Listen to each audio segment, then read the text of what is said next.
ప్రపంచవ్యాప్తంగా ఎన్నో దేవాలయాలను నిర్మించిన అవధూత దత్తపీఠాధిపతి గణపతి సచ్చిదానంద స్వామీజీ టెక్సాస్లోని డల్లాస్లో మరకత కార్యసిద్ధి హనుమాన్ దేవాలయం నిర్మించారు.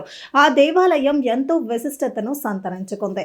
జూలై 10వ తేదీన గురు పూర్ణమి సందర్భంగా శ్రీ గణపతి సచ్చిదానంద స్వామీజీ డల్లాస్ నగరంలో credit union of Texas event సెంటర్లో 950కి పైగా భక్తులతో శ్రీ వెంకటేశ్వర వైభవం వేడుక నిర్వహించారు. స్వామీజీ నేతృత్వంలో జరిగిన ఈ గొప్ప కార్యక్రమంలో 955 మంది కళాకారులు, గాయకులు, వాయిద్యకారులు పాల్గొన్నారు. దీని ఫలితంగా అతిపెద్ద కర్ణాటక బ్యాండ్గా గిన్నిస్ వరల్డ్ రికార్డ్ నమోదైంది. ఈ కార్యక్రమంలో ఆడిటోరియం మొత్తం శ్రీ వెంకటేశ్వర నామ సంకీర్తనలతో ప్రతిధ్వనించింది.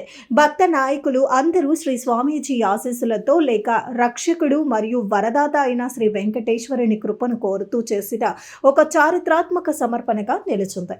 స్వామీజీ డల్లాస్ వచ్చిన శుభ సందర్భంగా జూలై 4వ తేదీ నుంచి credit union of Texas event సెంటర్లో అనేక ఆధ్యాత్మిక కార్యక్రమాలు జరుగుతున్నాయి. శ్రీ సచ్చిదానంద స్వామీజీ శ్రీ శ్రీనివాస రాగసాగర అనే music for meditation and healing జసి అశ్వత్ సీను పద్మవిభూషణ సుబ్రహ్మణ్యం గారితో నిర్వహించారు. ఈ నాద చికిత్స కార్యక్రమానికి వేలాది మంది హాజరై శ్రీ స్వామీజీ అనుగ్రహానికి పాత్రులయ్యారు. పూజ్య శ్రీ స్వామీజీకి సంగీతమే భాష, సంగీతమే మతం, సంగీతమే శ్వాస, సంగీతమే భావం. శ్రీ స్వామీజీ ఆశీస్సులతో ఆయన నేతృత్వంలో జరిగిన మరొక గొప్ప కార్యక్రమం సంపూర్ణ భగవద్గీత పారాయణ మహాయజ్ఞం. ఈ కార్యక్రమంలో హాజరైన వేలాది మంది సగం మంది కంటే ఎక్కువ భగవద్గీతలోని 18 చాప్టర్లలో అన్ని శ్లోకాలు కంఠస్థం చేసి పారాయణం చేశారు.